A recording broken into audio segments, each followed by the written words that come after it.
ทักทายสบายดีเมื่อนี้อีกเป็นเมื่อนึงเนาะถือว่าเป็นเมื่อสำคัญเนาะเป็นเมื่อสำคัญแต่วันที่หนึ่งนะของเดือนหนึ่งปี2026เมื่อคืนนี้กับบรรดาพี่ๆน้องๆเนาะเป็นจังได้นับถอยหลังเนาะซึมเซลกันขึ้นข้าวดาวม่วนบ่ทางพ่อบ้านพ่อเลาะล่ะตอนแรกเราสิได้มาตลาดนาโบเด้อนี่เด้ออยู่3 แยกตลาดนาโบอยู่แข่งขมวนเนาะมันก็มีตลาดเนาะตลาดหลัก3ตลาดหลัก2ตลาดนาโบตลาดพิชังไว้หลายตลาดเนาะทาง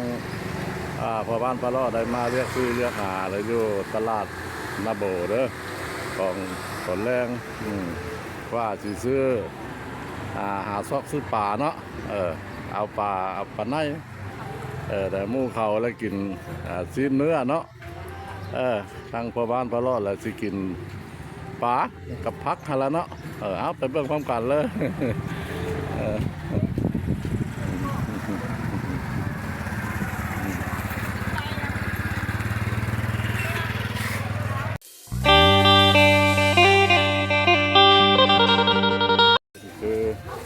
ตลาดนาโบ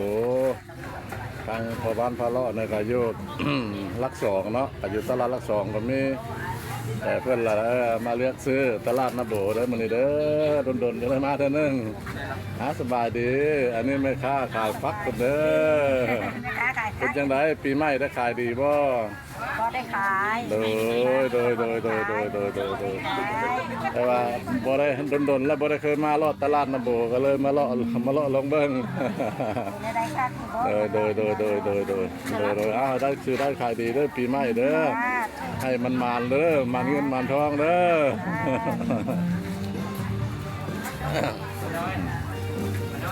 เด้ปลาเพิ่นในตัวใหญ่แล้วเนาะ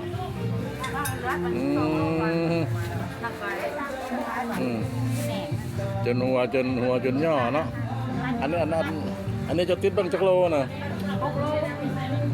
ไปเป็นเงินเลยเท่าไหร่ฮะ480โอ้ย480ก็เรียกว่า180เลยเนาะไปกินจุ่มนะครับร้านมันตัวใหญ่เนาะเนี่ยซีนมันหลายกินข้าวกับพี่ยังนะ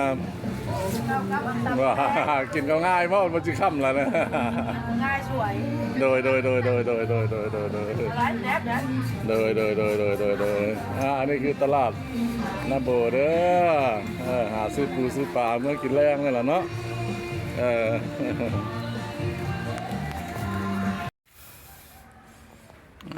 ท่านผู้ชมเลย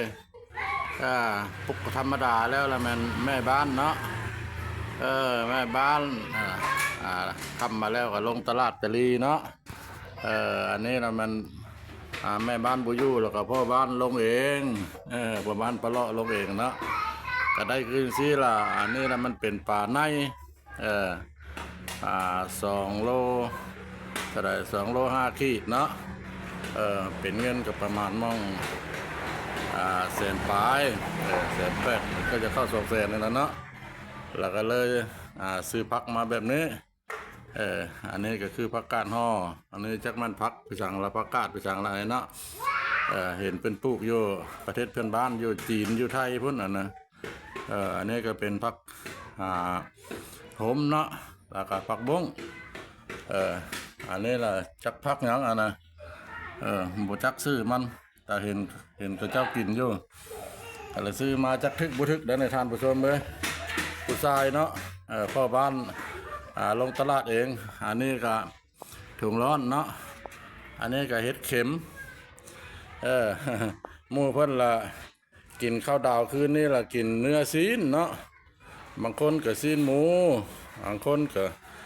ล้มแมงวัวตัวควายลงต้มเป็ดต้มไก่แต่ทางพ่อบ้านพ่อเลาะนี่แหละกินไปพอซ้ำนี้นะเนาะกินปูกินปลาเน้นนักแท้กันแม่นพักแล้วเนาะเน้นนักแท้กันแม่นพัก พักในระดับพักนึงก็คือว่า2ส่วนอาหารอาหารเป็นเนื้อป่าแท้ๆนี่ก็ประมาณส่วนหนึงก็หั่นก็เป็นเห็ดเป็นพักเป็นอย่างนี่ละ3ส่วนเนาะเออ สองส่วนที่3ก็เป็นเนื้อป่านี่เนาะว่าสิมาเฮ็ดปิสังละเพิ่นเว้าคู่มือนี่ละให้กินจุ่มบ่กินเพียงตะกี้แต่ข้าวพ่อบ้านพ่อเลาะอย่างน้อยล่ะบ่ได้มีแบบนี้เนาะคันได้มาแบบนี้ล่ะเพิ่นก็เฮ็ดลาบแล้วนะท่านผู้ชมเฮ็ดลาบแล้วลาบสดพ่อแม่เพิ่นเฮ็ดนั่นล่ะก็แสดงว่าถ้าลาบแล้วนั่นก็กินดิบมาแล้วเนาะแต่ปัจจุบันนี้เพิ่นก็ลาบอยู่แต่ลาบแล้วเพิ่นก็คั่วเนาะลาบแล้วเพิ่นก็คั่วซะก่อนบางคนก็กินดิบเลยก็มีอันนี้ละอุปกรณ์อาหารแรงของพ่อบ้านพ่อเลาะเป็นวันนับถอยหลังเนาะ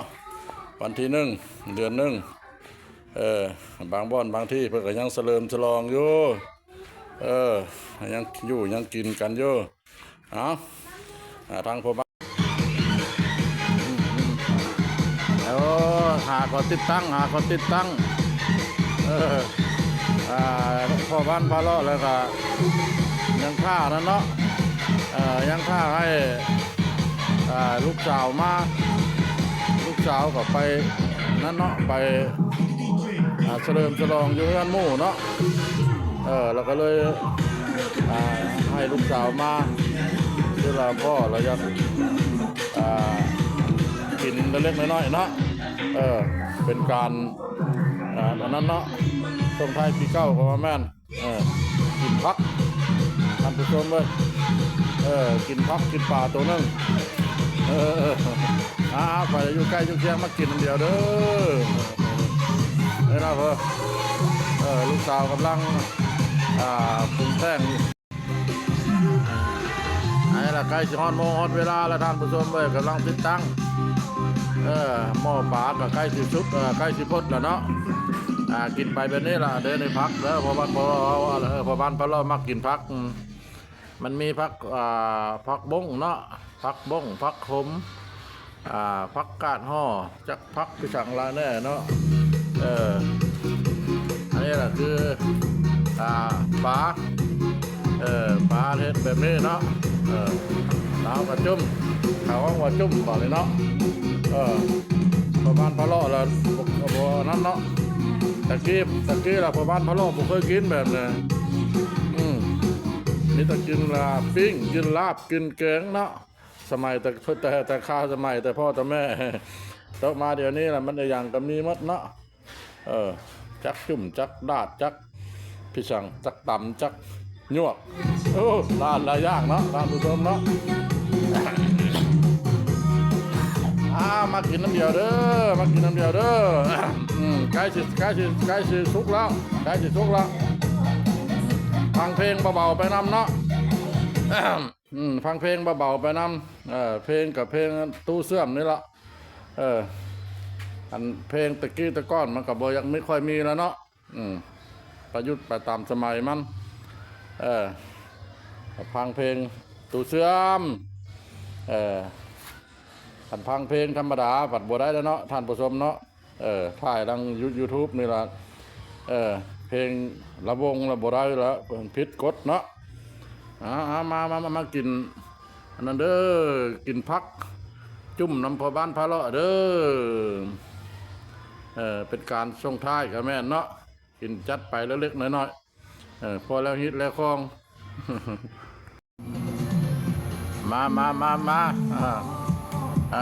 มาข้าวดาวน้ำเดียวพี่น้องก็ข้าวดาวแต่มื้อนี้ก็ยังแม่นอยู่เนาะมันเป็นวันที่1เนาะบ่แม่นข้าวดาวเนาะส่งท้ายเนาะส่งท้ายปีเก่าอันใดบ่จบบ่ดีมันตกไปปีเก่าหมดเนาะปีใหม่ปี2026นี่ล่ะมีแต่ร่ำกับรวยอยู่ดีมีแฮงอยู่แดงไม่เฮอ